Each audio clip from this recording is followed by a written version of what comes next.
Esiet sveicināti raidījumā Spried ar Delfi, Delfi TV un RTV ēterā. Studijā Laura Ozoliņa. Eiropas Savienības dalībvalstis pieņēmušas jau 19. sankciju paketi pret Krieviju. Savukārt Amerikas Savienotās valstis noteikušas sankcijas pret Krievijas lielajām naftas kompānijām Rosneft un Lukoil. Turklāt tiek ziņots, ka ASV varētu izziņot arī jaunas sankcijas. Vai šī sankciju pastiprināšana nozīmē, ka prezidents Donalds Trumps vairs necer uz Krievijas diktatora Vladimira Putina elastīgāku pieeju miera sarunām? Kā sankcijas ietekmē Krievijas ekonomiku un kāda līdz šim bijusi agresoru valsts reakcija uz tām? Un kā sankcijas varētu ietekmēt naftas tirgu un globālo ekonomiku, tostarp arī degvielas cenas Latvijā? Par šiem un citiem jautājumiem runāsim šodien raidījumā. Studijā Austrum Eiropas politikas pētījuma centra pētnieks Armands Ostakevičs, sveicināti. Labdien. Un Swedbank galvenā ekonomista Latvijā Līva Zorganpreja. Sveika. Labdien. Pirms sākam spriest, atgādināšu skatītājiem par iespēju uzdot savus jautājumus vietnē slido.com, izmantojot attālā redzamo kvadrātu kodu vai atslēgvārdu sankcijas. Tātad pirms nedēļas Eiropas Savienības dalībvalstis pieņēma jauno sankciju paketi pret Krieviju, vēršoties pret daudzām svarīgām nozarēm - enerģētika, finanses, militārās rūpniecības bāze. Un pat Eiropas komisija ir arī vēstījusi, ka tas tā kā ir līdz šim visstingrākās sankcijas pret Krievijas enerģētikas nozari. Ostakevičs kungs piekrīt, ka tiešām ir kaut kas visstingrākais vai jau ierindas? Es piekrītu tam vērtējumam, protams, ka tās sankcijas ir ļoti stingras, bet droši vien runājot kontekstā, mēs drīz pievērsīsimies arī ASV. Tas, ko mēs redzam Eiropas pusē, ka mums tās sankcijas ir tādas pakāpeniskas, līdz ar to arī 19. pakotne. Un savā ziņā jau arī gan tās iekšējās diskusijas Eiropas Savienības dalību valstīs kaut kādā veidā indicē Krievijai, kas tad iespējams ir gaidāms, un Krievijai savā ziņā ir tāds kaut kāds laika loks arī adaptēties. Bet, protams, kad šāda veida skrūvju piegriešana nepārtraukti un aizvien vairāk paplašinot gan šo sankciju apjomu, gan iekļaujot kaut kādas jaunas lietas, gan paplašinot to uzņēmumu loku, uz kuru tās sankcijas attiecās, tas, protams, tam ir efekts. Un tas efekts nav varbūt tās tūlītējs, bet viņš ir ilgtermiņa. Tas, kas droši vien ir būtiski un kāpēc varbūt tas atšķirās no tā, ko mēs redzam ASV pusē, tur tas rada nelielu šoku. Tas ir tāds, teiksim tā, nedaudz pēkšņāks, varbūt negaidītāks. Par ASV nedaudz pēc mirkļa, Zorganprejas kundze, par to stingrumu Eiropas Savienības sankciju jaunāko paketi. Tiešām visstingrākās pret enerģētikas nozari. Kas tur tik īpaši? Viss tas process ir pakāpenisks. Tā kā varētu teikt, jā, ka tā cilpa savelkās, skābeklis tiek piegriezts un pamazām mēs aizvien vairāk cenšamies ierobežot jebkādas Krievijas iespējas finansēt šo karu. Tā kā, protams, droši vien ir vēl daudz, kur varētu šīs sankcijas paplašināt iespējams, ja, bet Eiropa visu dara uz tādas kopējās piekrišanas principa. Mēs zinām, cik daudz ir bažu par atsevišķu dalību valstu vispār piedalīšanos šajās sankcijās nākotnē. Tā kā Eiropā viss notiek uz konsensus principa. Un tad, tas, ko mēs esam šobrīd redzējuši, noteikti ir stingrākas sankcijas. Tā skaitā, teiksim, tāpēc, ka tās ir attiecināmas arī uz kriptovalūtu darījumiem, kas arī vēl vairāk mēģina ierobežot šīs finanšu plūsmas. Tā kā es teiktu, ka, protams, tas ir pozitīvs solis. Un tad par to Amerikas izgājienu, kā jau Ostakevičs kungs minēja, tas tāds negaidītāks gājiens bija, jo, ja nemaldos, šīs ir pirmās tādas sankcijas pret Krieviju kopš Trumpa atgriešanās ASV prezidenta krēslā. Kas tad bija noticis tāds pēdējais piliens? Jā, es piekrītu, viņas ir, un tas, ko es arī teicu, viņas ir pēkšņākas, varbūt tāds lielāks pārsteigums, un savā ziņā ir grūti, protams, ielīst Kremļa galvās to, kāds bija viņu aprēķins, cik ilgi viņi to spēli varēs spēlēt, velkot šīs sarunas Ukrainas kara sakarā, bet nebija tā arī, kad ASV sankcijas bija pilnībā nost no dienas kārtības un darba galda. Mēs arī redzējām šī gada ietvaros, kad par to diskutēja kongresā, un kaut kādi jau signāli par to, ka iespējams šāds solis var tikt spērts, ja nav kaut kāds vērā ņemams progress attiecībā uz sarunām Ukrainā, par Ukrainu netiks veikts. es teiktu, tas, kas varbūt tās radīja to pārsteigumu, bija tā pēkšņā retorikas maiņa, jo, ja mēs paskatāmies to kontekstu, pirms tam mums bija Putina-Trumpa sazvans, kas izklausījās, kad beidzās uz Putinam tādas labvēlīgas nots. Mums bija paredzēta vizīte Ungārijā, kopīgi abu valstu līderi, un vienā brīdī tas tā kā pēkšņi pazuda. Un tad ir jautājums par to, kas tur tajā starplaikā notika, bet acīm redzami no ASV puses šie Krievijas uzstādījumi, kas ir bijuši jau no sākta gala par to, ka viņi nav gatavi nekādā veidā saturiski piekāpties kaut kādos būtiskos jautājumos, lai iet uz kaut kādu šo sarunu iznākumu. Es domāju, ka tas ir nospēlējis, ka šī politika ir jāmaina. Un es teiktu, ka, ja mēs raugāmies uz Trumpa kopumā šo Baltā nama politiku, tāpēc iespējas ir centusies izvairīties no šī sankciju instrumenta pielietošanas, un to mēs arī redzam Krievijas retorikā, jo tas tiek uzskatīts kā tāda Baidena politika. Jo Trumps nāca ar tādu, ka mēs neiesim to Baidena ceļu, mēs atrisināsim savā starpā caur sarunām, caur kaut kādu pretīmnākšanu Krievijai, un acīm redzam, tas piliens varbūt tās ir šobrīd bijis pēdējais, un mēs redzam to politikas maiņu. Zorganprēs kundze, no ekonomikas perspektīvas, ko nozīmē šādas sankcijas Krievijas lielajiem naftas uzņēmumiem? Tas nozīmē, ka faktiski absolūti lielākā daļa no Krievijas eksporta šobrīd, tās lielākās kompānijas ir tikušas sankcionētas. Šīs divas ir, protams, vislielākais, bet arī iepriekš jau Baidena termiņa laikā pēdējās dienās arī tika uzliktas šīs sankcijas vēl citām divām naftas kompānijām. Tā kā principā lielākā daļa no šī eksporta ir sankcionēta. Bet tagad jautājums ir, protams, pirmkārt, vai tiks ieviestas šīs sekundārās sankcijas, jeb kam, kas sadarbojas, joprojām mēģina šo eksportu, veicināt. Un, ja šīs sekundārās sankcijas tiek ieviestas, tad tas tiešām ir ļoti būtisks drauds, ka šīs atsevišķās finanšu institūcijas vairs nevarēs piekļūt vispār ASV kapitāla tirgiem un ASV finanšu tirgumu. Tas ir nopietns drauds. Jautājums ir, cik lielā mērā tiešām šīs sekundārās sankcijas tiešām tiktu ieviestas un tiktu nopietni pielietotas.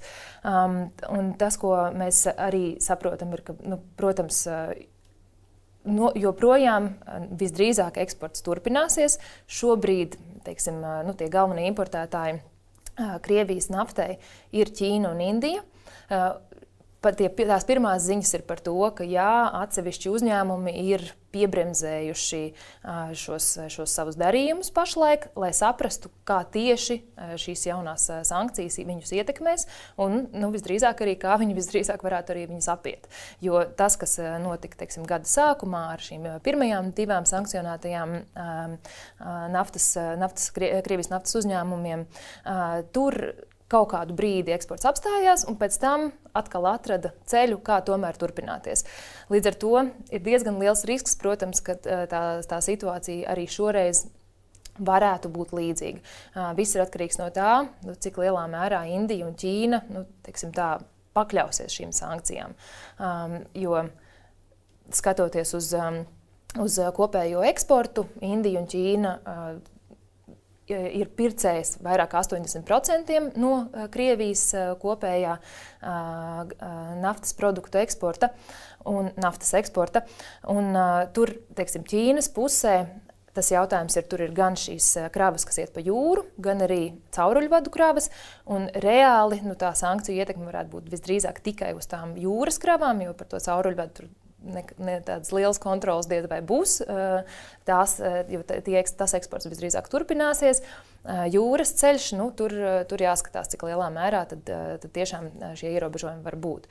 Protams, reakcija ir bijusi arī pasaules naftas tirgu, jo naftas cenas uzreiz uzšāvās uz augšu, 5–6%, pat 7% vienā brīdī augstākas naftas cenas.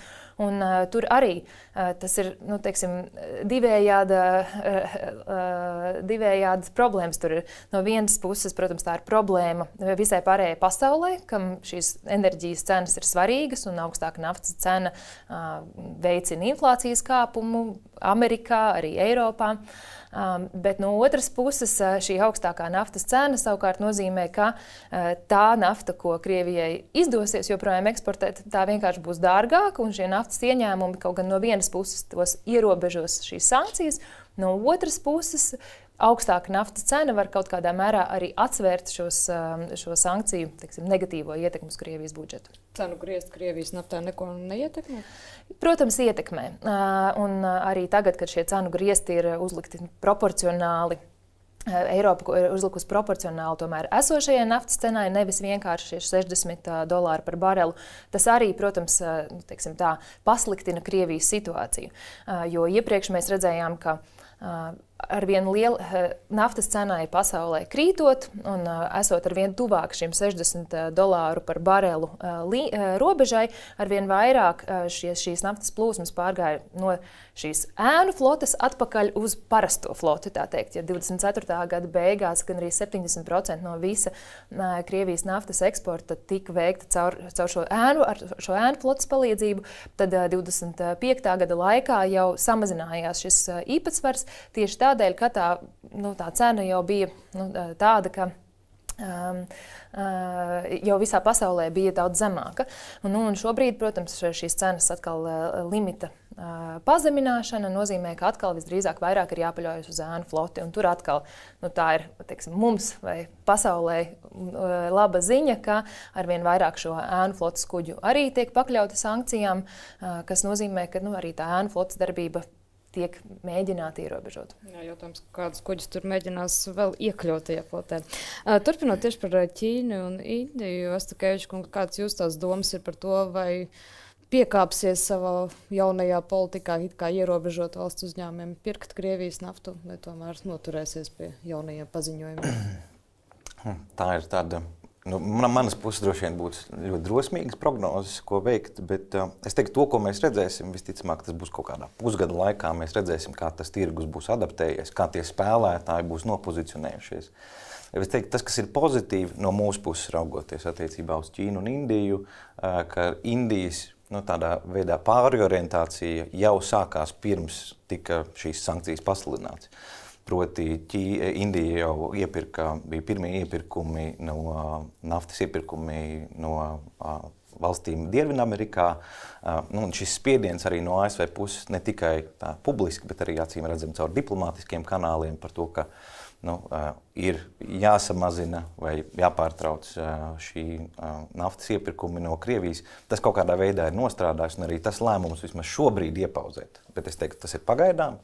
Līdz brīdim, kamēr sapratīs tieši tā, kāda ir jaunie spēles noteikumi, un vai tie būs spēkā arī pēc mēneša, kad ir šis noteiktais termiņš, kad varētu būt piespriests jau pirmās sekundārās sankcijas par nepakļaušanos šīm jaunajām ASV politikai. Ar Ķīnu, protams, ir sarežģītāk, jo Ķīna ir lielāks spēlētājs par Indiju. Ķīnai ir lielāks ģeopolitiskais svars gan sarunās ar ASV, gan arī ASV, pieņemsim, šajā pašā jautājumā par redzami metāliem. Ja? Tur ir vairāk šīs dimensijas, kuras abām pusēm ir svarīgas. Un līdz ar to tur būs ļoti interesanti raudzīties, cik lielā mērā Ķīna pakļausies, vai tas drīzāk būs skatīties, kā meklēt, teiksim tā, sarežģītākus ceļus, kā turpināt līdzinējo naftas iepirkšanu, pieņemsim, starp vairāk starpniekiem, starp kaut kādiem slēptākiem ceļiem, bet pēc būtības efektīvi to darbību turpinot, bet cenšoties to vairāk slēpt, sarežģījot. Bet šeit ir tā atšķirība, ja mēs raugāmies no ASV, kā tāda politiska spēlētāja un Eiropas Savienības. ASV ir daudz straujākas un daudz dinamiskākas iespējas reaģēt uz šādiem gadījumiem. Tur nav nepieciešams 27 dalību valstu kopējs lēmums, un līdz ar to tādā ziņā šīs ASV sankciju institūcijas, kas monitorē, kas arī tā kā, ar šo strādā, ir ļoti kompetents un ļoti dinamiski seko līdzi. Līdz ar to es domāju, tur būs daudz lielāka uzmanība no šiem spēlētājiem visos šajos ceļos. Protams, pats galvenais jautājums ir tas, ko darīs Krievija un kādus instrumentus tā pielietos. Par to arī tas turpinājumā. Tieši par Krievijas uzņēmumu reakciju uz ekrānu varam paskatīties arī jaunākās ziņas, ka jau vakardien Krievijas kompānija Lukoil paziņoja, ka pārdos aktīvus ārvalstīs līdz ar ASV noteiktajām sankcijām. Zorgar-Frejas kundze, tas tāds negaidīts, straujušs lēmums šķiet tik ātri. Es domāju, nedēļa nav pat pagājusi. Tur jau tā lieta, ka ASV rīkojas tik ātri, ir šis 21. novembra termiņš, kaut kādā ziņā ir diezgan skaidrs, ka viņiem bija jārīkojas. Un Lukoil lēmums, tāpēc droši vien nav varbūt tāds liels pārsteigums. Raudzīsimies, cik ātri viņiem izdosies atrast kādu pircēju. Un tā paskatoties procentuāli, Lukoil šīs Eiropas biznesa esot atbildīgs par aptuveni 5% no kopējiem ieņēmumiem. Līdz ar to tas nav varbūt ļoti liela daļa no šīs uzņēmuma biznesa, un tā ir arī daļa, kas ir daudz būtiski samazinājusies pret to, kas bija, teiksim, 21. gadā, vēl pirms pilnmēroga iebrukuma sākuma. Tā kā skaidrs, ka viņi dažādos veidos mēģinās izvairīties no šīm iespējamajām sankcijām arī uz saviem piederošiem uzņēmumiem citvietā. Izskatās tā globāla pircēja interese varētu būt par šiem aktīviem? To es droši vien īsti nemācējuši komentēt. Protams, droši vien jautājums ir par cenu. Tā kā tad jau redzēsim, cik lielā mērā šī cenas un laika ierobežojumu ziņā tad varēs atrast šo kompromisu. Asta Kevičkungs, un no politiskās puses, kāda ir bijusi tā Kremļa reakcija uz gan Eiropas Savienības, gan ASV sankcijām? Ja mēs raugāmies politiski, tad mēs šobrīd redzam Krievijas tādu ļoti lielu aktivitāti, protams, diplomātiskajā un tādā strateģiskajā frontē. Arī nesenā Krievijas īpašā sūtņa vizīte, Dmitrieva vizīte ASV. Un es teiktu, pēc šī pārstāvja tēzēm un vēstījumiem mēs varam aptuveni saprast, kas ir tās galvenās pozīcijas. No vienas puses, tas, ko Krievija uztur, un to viņi uztur gan mēdīju telpā, starptautiski, gan iekšējai auditorijai, ir par to, ka tas Krieviju neietekmēs, ka, protams, tas ir kaut kāda veida trieciens, bet adaptēsies. Un par to liecina ne tikai tā retorika, bet arī kaut kādā veidā tās iekšpolitiskās rīcības. Gan attiecībā uz nākamā gada budžeta plānošanu, kur Krievija ir ļoti optimistiska par to, ka sankcijas neradīs kaut kādu tādu ļoti graujošu efektu uz nākamā gada budžetu un ieņēmumiem, bet arī tajā vēstījuma līmenī. Tas ir viena no tām tēzēm, kas tiek uzturēta. Otra tā tēze, ko mēs arī dzirdējām tieši attiecībā uz ASV, ko Krievija arī pacēla par to, ka bija viena tāds klipiņš no intervijas, kur arī Dmitrievs sniedz interviju, kur katrā otrajā teikumā tiek pieminēta Baidena politika un Baidens. Un šādā savā veidā cenšoties to sasaistīt, ka šis ir pagrieziens nepareizā virzienā, ka mums jāatgriežās tomēr kaut kādā iepriekšējā status quo un kad iespējams nepieciešams to pārskatīt. Kad kaut kādā veidā Krievija ir partneris, ar ko var sadarboties, un ka tas varbūt bijis tāds pārsteidzīgs solis. Un trešais, kas droši vien ir tas viss tāds slēptākais, bet tomēr pamanāms, ir kodola retorika, un to mēs nevaram izslēgt. Proti, ir lietas, kas notiek konstanti un kas ir tādas rutīnas aktivitātes, jo šī gada oktobrī, kā jau regulāri katru gadu arī notiek Krievijas kodola mācības. Tas, kas ir mainījies, ir nākuši klāt kaut kāda veida politiskie vēstījumi, un tie ir nākuši tieši līdz ar šo sankciju jautājumu. Arī šis Dmitrievs, kas bija ASV, arī pieminēja šīs kodola mācības, kas nav kaut kas tāds, par ko runā sūtņi ekonomiskos jautājumos, bet arī citas amatpersonas par šo sāk minēt, par demonstrēt spējas. Un tas arī ir kaut kāda veida signāls par to, ka tā attiecība pasliktināšana varētu radīt lielākus draudus tādā tīri jau pasaules drošības līmenī.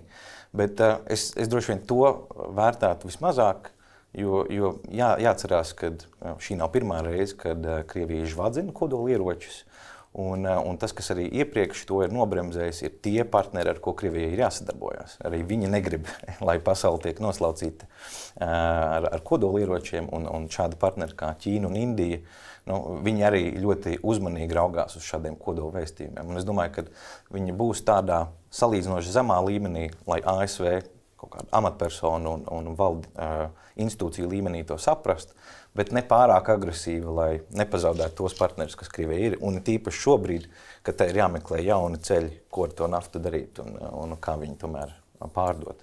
Runājot tieši par tādiem nosacīti zemāka ranga ieročiem, kas nav kodolieroči.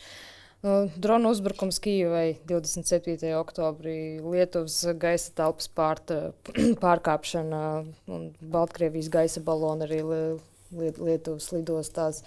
Tas ir vienkārši rutīnas Krievijas izpausmes, vai tomēr var domāt, ka tās ir kaut kāda dusmas neapmierinātība par sankcijām jaunajām?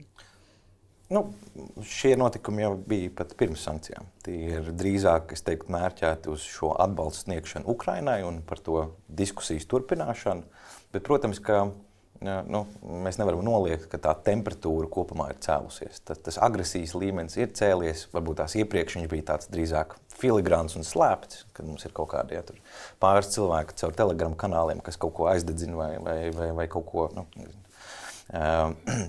izdara kaut ko nepatīkamu. Šobrīd mēs redzam jau tādus drīzāk demonstratīvākus, redzamākus, ja mums ir Krievijas iznīcinātāji, mums ir šāda veida droni. Bet es teiktu, tas ir tomēr drīzāk šis psiholoģiskais spiediens un redzēt, kurā brīdī gan tādā valsts līmenī, gan sabiedrība līmenī mēs sākam justies neērti ar to cik augsta tā temperatūra ir uzgriezta. Un līdz ar to kaut kā cenšoties varbūt to Eiropas, un pamatā jau šie visi gadījumi ir mērķēti uz Eiropu. Tie nav gadījumi, kas ir mērķēti uz ASV. Šāda veida hibrīda aktivitātes mēs pret ASV neredzam. Un līdz ar to tas ir drīzāk mēģinājums politiski ietekmēt to vienotību attiecībā, Eiropas Savienības līmenī attiecībā uz Ukrainu. Turpinot tieši par retoriku un Krievijas amatpersonu propagandistu un tā tālāk, tie visi izteikumi, ka Krievijas ekonomika jau tas neietekmē, bet realitātē kāda pēdējos gados ir bijusi sankciju ietekme uz Krievijas ekonomiku? Jāsaka tā, ka tā sankciju ietekme arvien vairāk un vairāk parādās. Sākotnēji Krievijas ekonomikā īstenībā 23. 24. gads pat bija ar IKP pieaugumu ap 4%, kas ir ļoti strauji. Bet tur palīdzēja viņu lielais spilvens, ko joprojām varēja izmantot. Palīdzēja tas, ka naftas gāzes cenas bija ļoti augstas kādu brīdi. Un arī tas, ka, protams, Krievijā ir ieslēgusies visa šī militārā ražošana, un tas ir ļoti atbalstījis ekonomiku. Plus ir bijis spēcīgs kāpums arī privātajā patēriņā visus šos pēdējos pāris gadus, tāpēc, ka bezdarbs ir ļoti zems, jo viss tiek vai nu sūtīt uz fronti, vai nodarbināt militārajā rūpniecībā. Bezdarbs ir ap 2% šobrīd, algu kāpums ir ļoti strauji, un cilvēki var atļauties šobrīd tērēt. Bet tas ir tāds īstermiņa prieks, jau tā varētu teikt, jo jau šobrīd mēs redzam, ka Krievijas ekonomikas palēnināšanās ir acīm redzama. Pērnā gada jau nogalē, jau sākām redzēt tādu izteiktāku šo palēnināšanos šogad. Ja iepriekš, prognozes bija par to, ka IKP varētu augt par vairāk nekā 2,5%, tad šobrīd jau izskatās, ka šis gads būs ap 1% pieaugumu tikai. Un vislielākais, tās izmaiņas visdrīzāk ir budžetā, jo, ja paskatāmies uz budžetu, tad, šī gada plāni bija par to, ka šogad budžeta deficīts būs ap 0,5% no IKP. Faktiski, dažādas tā ziņas, bet man liekas, pēdējā ziņas ir par to, ka varētu būt ap 3%, un daži pat saka, varbūt nedaudz virs 3% no IKP budžeta deficīts. Mēs redzam, ka tēriņi tika plānoti, ka budžeta tēriņa augs par 10%, faktiski tie aug par 20%, savukārt ieņēmumi no naftas gāzes tirdzniecības ir krituši par 20%. Tā kā tā cilpa pilnīgi noteikti savelkās. Un kas vēl ir interesanti, ir, ka lai gan jau iepriekš mēs redzējām, ka nodokļi tika palielināti. Uzņēmuma ienākuma nodoklis un iedzīvotāja ienākuma nodoklis, manuprāt, arī.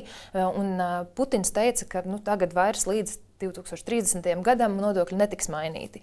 Bet Gluži tā nav, jo nākamā gada budžetā viens no galvenajiem ienākuma avotiem ir PVN palielināšana no 20 uz 22%. Un lai gan, piemēram, skatoties uz ieņēmumiem no naftas un gāzes tirzniecības, tur tas plāns ir it kā joprojām par pieaugumu, bet par ļoti nelielu, bet tā lielākā daļa no kāpuma būs tieši saistīta ar iekasēšanu no saviem pašu iedzīvotājiem. Ja? Tātad lielāks PVN, kas pirmkārt dzīs uz augšu inflāciju, otrkārt tas bremzēs to kopējo patēriņu visdrīzāk, jo arvien vairāk tomēr augstāka inflācija, zemāka pirktspēja. Tā kā Mēs redzam šo ietekmi uz Krievijas budžetu, uz Krievijas ekonomiku. Krievijā, protams, valsts parāds joprojām ir ļoti zemā līmenī. Līdz 28. gadam tās prognozes ir ap tiem 20% varētu būt no IKP, kas ir joprojām ļoti, ļoti zems parāda līmenis. Līdz ar to viņi var atļauties daudz brīvāk rīkoties, jā, varbūt. Bet jebkurā gadījumā ir pilnīgi skaidrs, ka ietekme uz Krievijas ekonomiku ir, un tas neizskatās labi. Tas neizskatās labi arī no, droši vien, Putinam iekšpolitiski. Jautājums, cik tie dati, kas ir pieejami no Krievijas, ir uzticami? Protams, ka tie dati no Krievijas, kas ir pieejami, nav līdz galam uzticami, bet šie ir, tas, ko es stāstu, ir Finanšu ministrijas prognozes, kas ir Krievijas Finanšu ministrijas prognozes, un jau tās nav neko labas. Līdz ar to skaidrs, ka visdrīzāk varētu būt vienīgi sliktāk realitātē, un tie plāni par nākamo gadu arī tie ir šobrīd, droši vien pat varētu teikt, ka tas ir uz optimistisko pusi, kaut gan jau tā tiek plānots diezgan liels budžeta deficīts un tā tālāk, bet tā kā mēs zinām, ka ja uz datiem Krievijas skatoties, tad vienīgais, kas varētu būt, ka tie dati patiesībā ir sliktāki nekā šobrīd rādās, tad jau tie dati, ko mēs redzam, nav labi. Līdz ar to es teiktu, ka tur noteikti nekāda strauja izaugsme nevarētu tikt gaidām. Un turklāt, man liekas, vēl kas svarīgi ir saprast, ka tas lielais cirtiens no sankcijām īstenībā Krievijas ekonomikai nāk pamazām, pirmkārt, un otrkārt, tas īstā ietekme visdrīzāk ir ilgtermiņa ietekme, jo mēs šobrīd esam redzējuši investīcijas varbūt militārajā rūpniecībā, bet tas, kas ir nepieciešams, lai augtu ekonomika ilgtermiņā, lai augtu ekonomikas produktivitāte, ir investīcijas tieši privātajā sektorā. Un tās gan šobrīd nenotiek vai notiek ļoti, ļoti švaki, gan tāpēc, ka vienkārši nevar importēt šos attiecīgās varbūt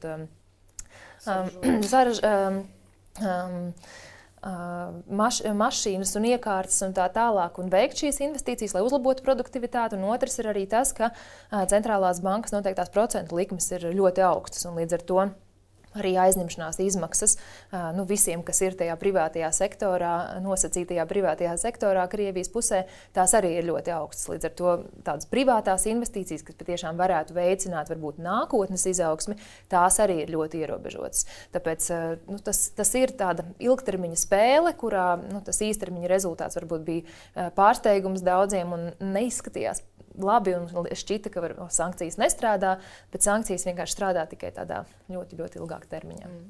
Par to vēlamo ietekmi runājot un potenciāliem miera sarunām, miera noslēgšanu, ir eksperti, kas uzskata, ka diplomātija ir jādod iespēju cenšoties panākt mieru Ukrainā, bet tāpat ir speciālists, kas saka, ka Krievija karu izbeigs tikai tad, ka te vairs nebūs nekādu iespēju finansēt kara darbību, teiksim tā, jeb tās ekonomika būs sagrauta. Kāds ir jūsu viedoklis, Astakēvičs kungs? Es piekrītu tam otrajam apgalvojumam, jo tā kā arī kolēģi jau ļoti labi iezīmēja to situāciju, ko mēs redzam Krievijā iekšpolitiski, un es pat varbūt tās vēl pastiprinātu. Es teiktu, tas, ko mēs redzam jau šī gada, un domāju par nākamā gada budžetu, tā ir tāda ļoti fundamentāla arī tomēr tā Krievijas politikas izmaiņa, kur iepriekš tomēr tās kara izmaksas centās dažādi veidā slēpt. Proti, ir kaut kāda virspēļņas nodokļi lieliem uzņēmumiem, kaut kāda veida bankām, kas nes lielākas izmaksas. Šobrīd mēs redzam, ka tās izmaksas jau ne tikai inflācijas ziņā, kas arī jau augsta ļoti ilgu laiku un cenas kāpj, bet arī tīri jau nodokļu ziņā. Un, manuprāt, interesants fakts bija arī, ka Krievijas valsts ieņēmuma dienests, viņu ekvivalents, arī veic aptāvi par to, cik cik gatavi būtu Krievijas pašnodarbinātie maksāt augstākus nodokļus un kurā brīdī viņi aiziet ēnu ekonomikā. Un mēs redzam ļoti daudz šādus mazākus elementus, kur Krievija meklē jaunus finanšu avotus, tieši tā mēģinot tomēr mazināt to ieņēmumu summu, kas nāk no naftas eksporta, saprotot, ka tas ir ļoti svārstīgs un tās sankcijas rada spiedienu, pārliekot tomēr to vairāk uz iedzīvotājiem. Un es domāju, tas kaut kādā brīdī viņi sāks arī izjust. Bet, ja mēs raugāmies uz Krieviju, protams, tāda režīma nestabilitātes vai politikas maiņas nerodās tādās vispārējās sabiedrības slāņos. Tas ir jautājums par elitēm. Un to mēs arī redzam, ka dažādi veidi tieši šīs ekonomiskā bloka elites arī ir daudz kritiskākas gan par centrālās bankas politiku, gan par dažādu veidu šiem riskiem. Un arī pavisam nesen Krievijas ekonomikas ministrs izteicās par to, ka, un to jau atzīst, to nesakām mēs, rietumu eksperti, to runā arī paši Krievijas eksperti. Mums ir pieauguši dažādu veidu uzņēmumu bankrotu risks, mums jāsāk domāt par to, kā iespējams mainīt kaut kādas normas bankrotu likumdošanā, un tas parāda, ka šeit tas ir trausls. Bet tas, ko mēs nevaram aizmirst, ka tajā Krievijas politikā tā vertikāla ir ļoti skaidra, un Putina politiskās prioritātes attiecībā uz Ukrainu nav mainījušās. Un arī tur drīzāk mēs redzam centienus adaptēties, lai karu turpinātu, nevis kaut kā pārkārtoties, lai mēs varētu kaut kā eventuāli nokļūt līdz kaut kādām sarunām un mieru izlīgumu. Jūs sakāt, ka nav gatavs mainīt neko, bet vēl pirms bija atcelta šī tikšanās Ungārijā paredzētā Trumpam un Putinam. No Putina puses bija pausta gatavība apmaiņā pret Donetskas apgabalu atteikties no Krievijas armijas okupētajām teritorijām Zaporižjā un Hersonas apgabalā.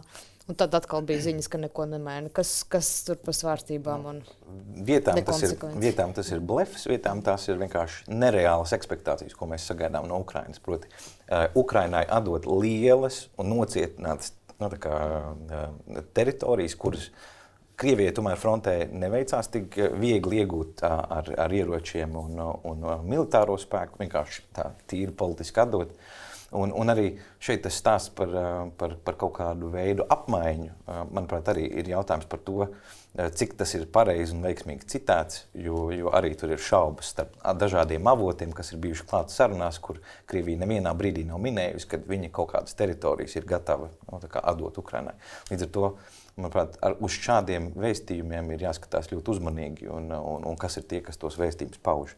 Bet viens ir šī tā kā politiskā retorika, un otrs ir tas, ko mēs redzam uz zemes, otrs ir tas, ko mēs redzam tādā iekšpolitikā, ko mēs redzam dažādu veidu tiem lēmumiem attiecībā uz Krievijas bruņotajiem spēkiem. Un es domāju, tur mēs diezgan skaidri redzam indikātors, ka nevis kaut kādā eventuālā brīdī mēs varētu šo karu izbeigt, bet drīzāk to turpināt. Un arī, ja mēs raugāmies šodien sarunā par sankcijām un budžetu, Krievija budžetu plāno uz vairākiem gadiem, uz 3 gadiem. Un visos šajos gados šī augstās investīcijas militārajos spēkos vēl joprojām ir iezīmēts. Tā ir ilgtermiņa politika. Tas nav kaut kas tāds, ko kaut kādā vienas vai pāris sarunu rezultātā varēs mainīt.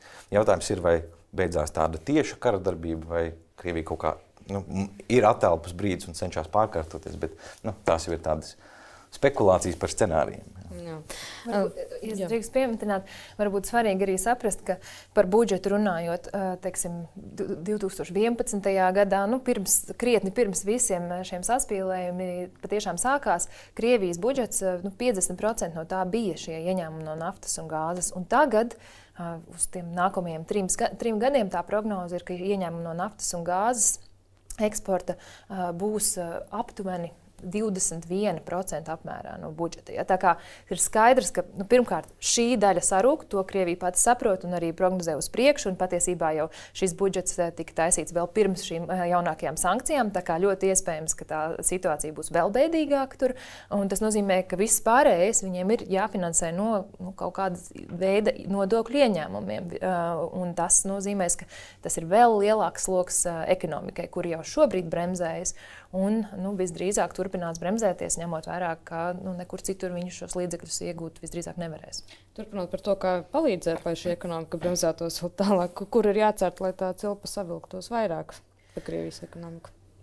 Droši vien, ka šie ieņēmumi no naftas un gāzes tie noteikti ir tās galvenās teiksim, sāpīgās vietas, kur Eiropa, Amerika var cirst. Bet tas, ko teiksim, Eiropa ir izdarījusi, ka mēs beidzot ar 27. gadu pilnībā atteiksimies no sašķidrinātās dabasgāzes importa no Krievijas, tas arī, es domāju, ka ir ļoti labs solis. Citādāk arī teiksim, tā seja mums neizskatījās īpaši skaista, ņemot vērā to, ka mēs tomēr kaut kādā mērā šo karu turpinājām finansēt ar to, ka mēs iepirkām šos sašķidrināto dabasgāzi. Un tas ir ļoti, es domāju, pozitīvs solis, un tas ir visdrīzāk, ja mēs pārtraucam šos iepirkumus, tad tālāk vienīgais varbūt vairāk vēl sankcionēt šos ēnu flotes kuģus, tādā veidā darboties, jo tas ir tas galvenais šis solis, kas ir līdz 27. gadam izbeigt šo importu. Es domāju, ka tā bija galvenā lieta, kas bija jāizdara. Šajā mirklī arī teikšu liels paldies raidījuma dalībniekiem un paldies jums par skatīšanos un visu labu!